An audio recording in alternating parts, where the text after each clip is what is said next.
Yeah, right.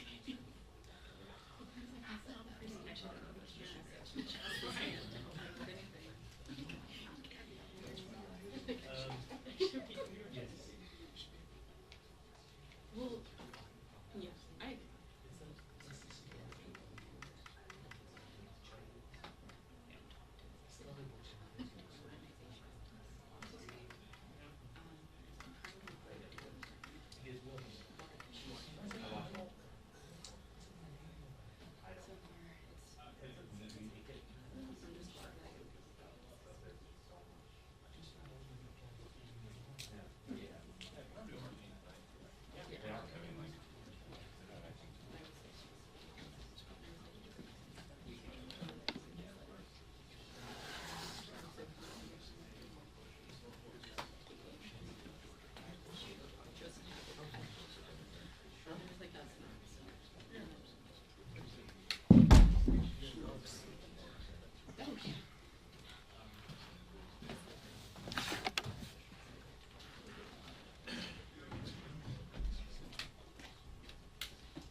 it was gonna be the worst choice.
I saw that, yeah, after 6, 7 years of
Good afternoon, everyone. This is Police Week, and so let me begin on behalf of the House Democratic Caucus to express our sincere thanks, gratitude, and appreciation for the men and women of law enforcement who wear the uniform in order to protect and serve communities all across the nation, including back home in Brooklyn.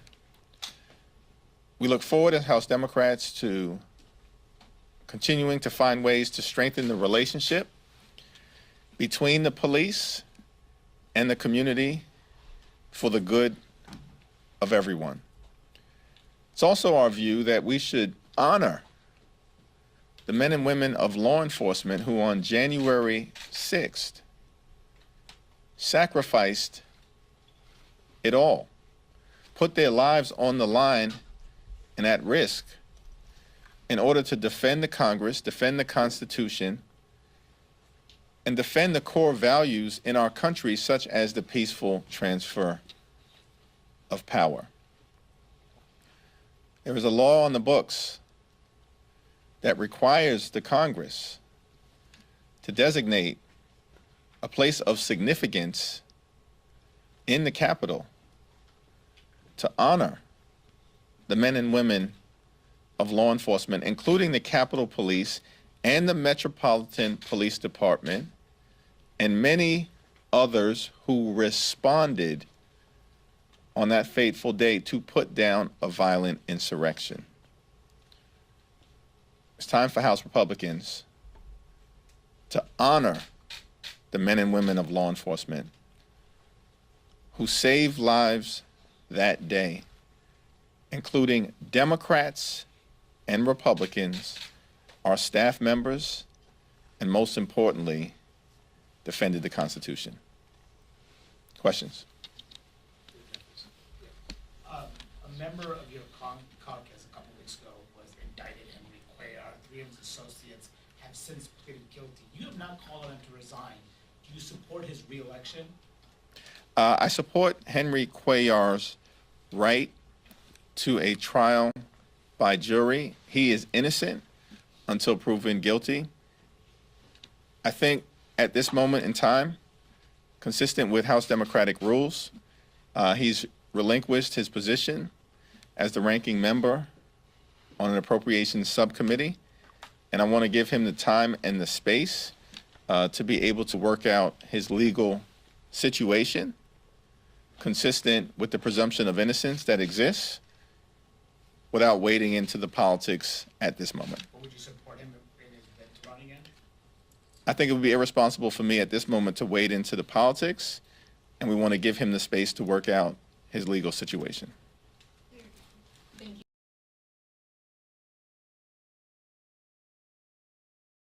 you, Mr. Leader. So you endorsed Congressman David Kidd of Angela, also Brooks winning the Democratic primary race on Tuesday. And secondly, the Affordable Connectivity Program is set to expire by the end of this month, and it's going to impact millions of households. So are there any talks, at least on the health side, about extending the program? With respect to the first question, Angela ran a great race, and she will be a great United States Senator. I look forward to supporting her efforts in that regard.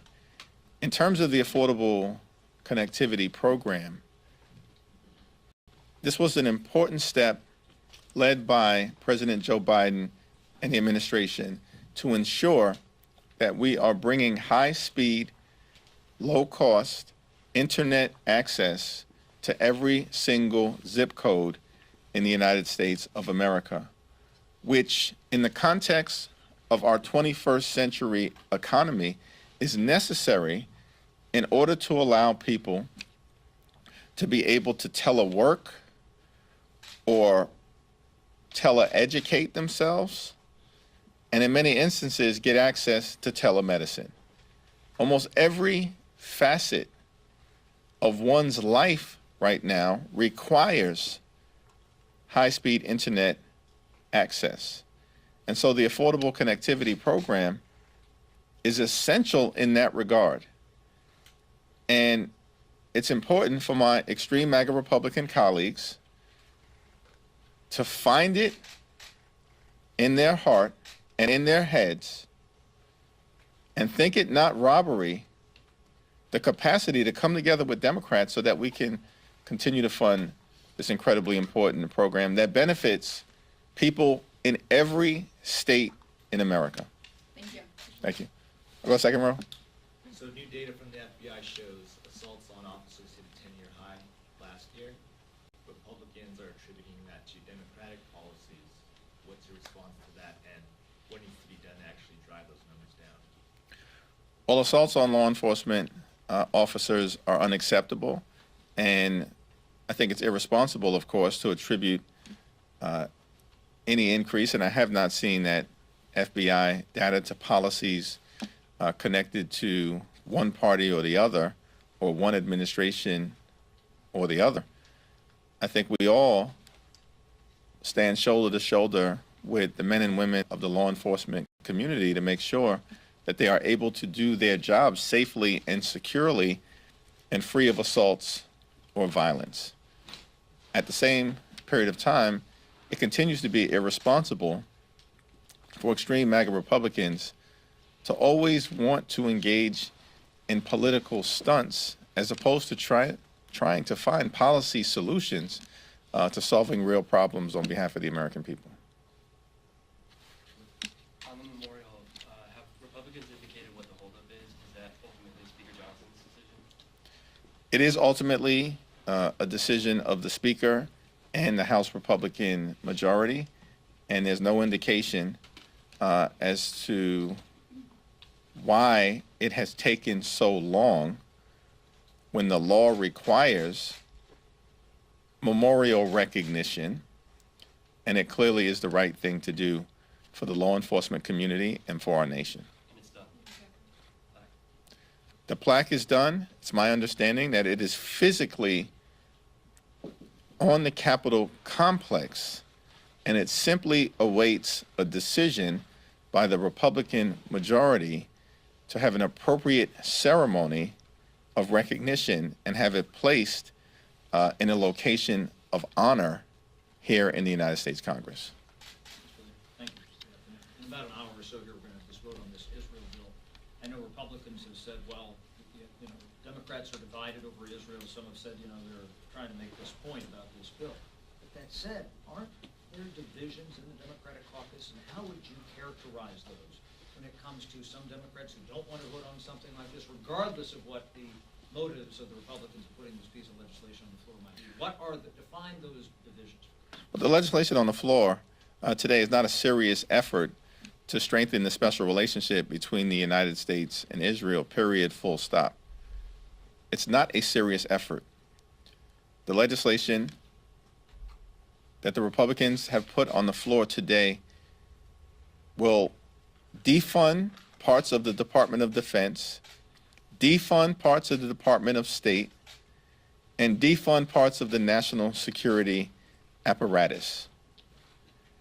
It's not a responsible bill. It is not a serious effort at legislating, which is why some of the most pro-Israel members of the House Democratic Caucus will be voting no. With respect to the situation that exists right now in the Middle East, there are a variety of different perspectives across the country and the world. Here's my perspective: that Israel has a right to defend itself, particularly against the brutality of Hamas, as was inflicted on October 7th. Hamas has to be decisively defeated. The hostages need to be returned safely.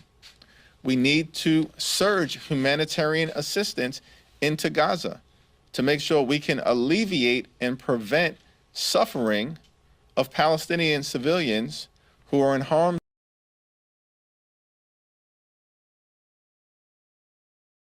way in a theater of war through no fault, toward a just and lasting peace moving forward that allows for the reconstruction of Gaza, the identification of Palestinian leadership, the partnerships that can exist in the region, including with moderate Arab states like Jordan and Egypt, and a robust blueprint for a two-state solution, with Israel living in safety and security side by side with a demilitarized Palestinian state that allows for dignity and self-determination amongst the Palestinian people. I think that those values are commonly held across the country and certainly within the House Democratic Caucus. Isn't that the crux of the whole thing? You took about 2.5 minutes pretty eloquently there to lay out what the conflict is, whereas Republicans try to reduce this to one soundbite, say, oh, they're not for Israel. And that's the problem inside the Democratic Caucus of explaining this position, this unique position.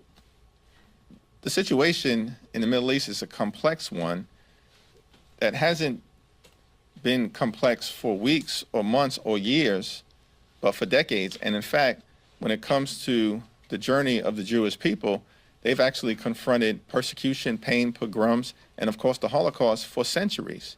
So the notion that my extreme MAGA Republican colleagues want to reduce working through all of these challenges to political stunts and sound bites is the height of irresponsibility. Is anyone surprised on the House Democratic Caucus side? No. The extreme MAGA Republicans have brought nothing but chaos, dysfunction, and extremism to the Congress from the very beginning in January of 2023 all the way through to this moment, and they cannot point to a single thing that they've been able to do on their own to deliver real results and solve problems for hardworking American taxpayers. The Biden administration is currently trying to block audio of his interview with the special counsel from being handed over to Congress. Do you agree with the Biden administration? It comes as news organizations, including mine, are trying to get it to be public, arguing we have the transcript, it should be part of the public record. Yeah, I haven't taken a look at their rationale, and so I'll refrain from commenting until... They're just basically saying executive privilege. Well, I've got to take a look at the legal case for executive privilege.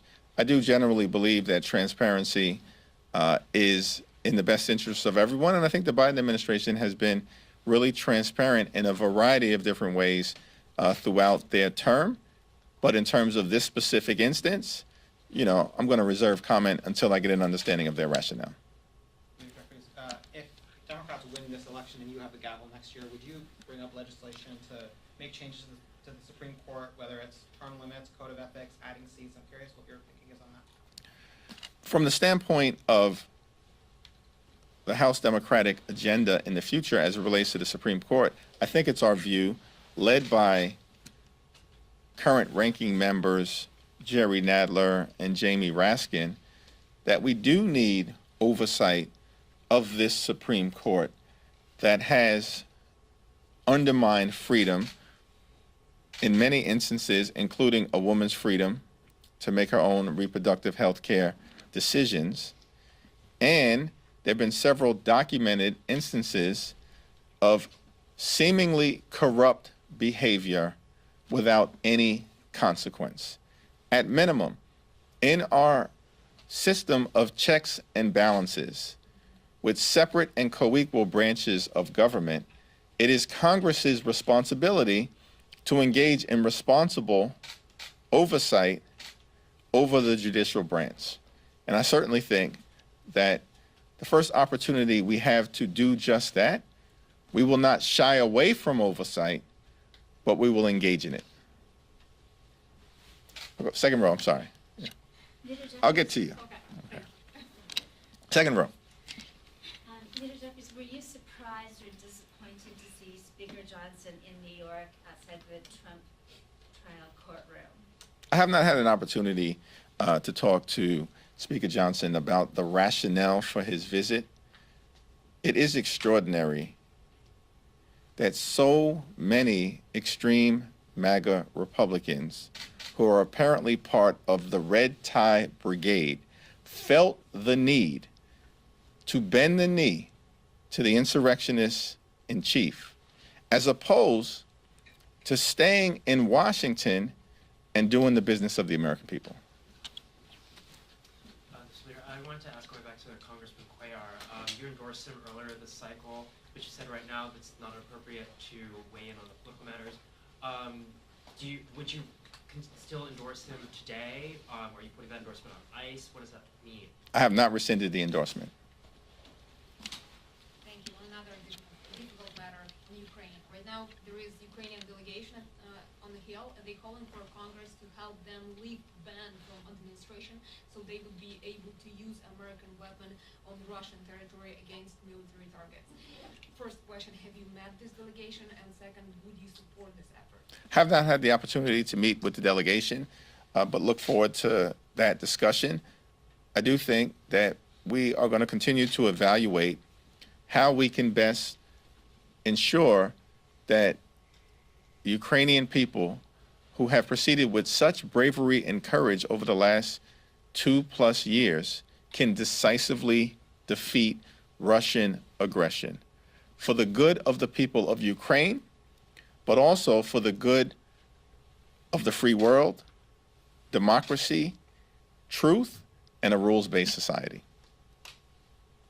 To back. I wanted to pivot the conversation quickly to the domestic debate over the war in Gaza. Republicans have insisted on pulling federal funding from colleges and universities that push anti-Semitism on campus. I want to know what your message to Democrats is, if they might be inclined to support this sort of legislation, and whether you see Republican efforts having a chance of actually making it to a floor vote in this Congress. The best way forward in terms of combating the dramatic rise in anti-Semitism that we are seeing all across the country, which should be an issue that we commit to tackling not as Democrats or Republicans, but as Americans, because we need to combat and crush the dramatic rise in anti-Semitism and all other forms of hatred in the United States of America, and do it together. In our view, the legislative effort that we should invest in undertaking and completing is the bill carried by Representative Kathy Manning, which is the Combating Anti-Semitism Act. And it is legislation that is bipartisan in nature